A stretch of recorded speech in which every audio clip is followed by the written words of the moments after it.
they put a lot of faith in him, and I think, would have given him a lot of leeway, especially being a former player who's had success here. But if this team finishes 3-14 or 2-15 or 4-13, are you going to trust this regime to develop a new quarterback? And we've seen this movie before too, where Yeah. you have the first year quarterback, it doesn't work out with that coaching staff, then you bring in a new coaching staff for year two. And I'll throw this out there.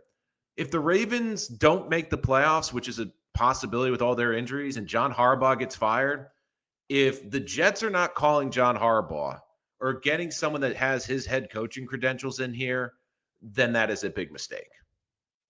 Yeah, no, and that's another thing I put out on my podcast last week is the whole John Gruden situation, right? You're looking at the Miami Dolphins right now. They're most likely going to be going a different route by the end of the season. They beat the Jets, but my gosh, it was one score.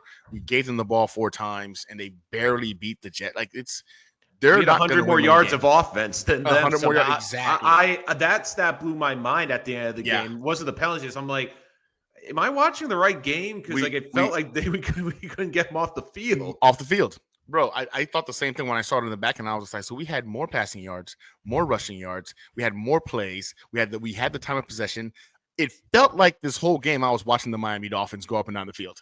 But the numbers say otherwise, that we actually offensively played a better game, but doesn't matter because we gave them the ball 3 times and they were able to capitalize. So I think the Dolphins will be looking at coaching staff next year, which means John Gruden, who just in case I didn't know, just won his case against the NFL earlier today. So he's going to be able to go ahead and pretty much see all of these so-called text messages and stuff that got him fired, et cetera, in the past. He'll be in the league, I'm pretty sure, by the end of by next season. Right. Imagine the Miami Dolphins bringing in John Gruden, and now they've got John Gruden as their coach. And we've got the Patriots, and the Vrabel looks like he's already started to get those guys figuring some things out. And of course, the freaking Bills are the Bills. They're going to be the AFC East Kings until Josh Allen retires at this point, the way it's looking like. Right. But that would mean we probably have the worst coaching staff in the league once John Gruden gets into the Miami Dolphins, which sets us back even further.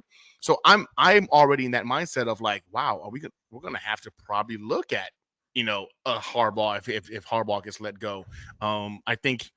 I don't think you can bypass that being an option if, depending, of course, on how the season ends.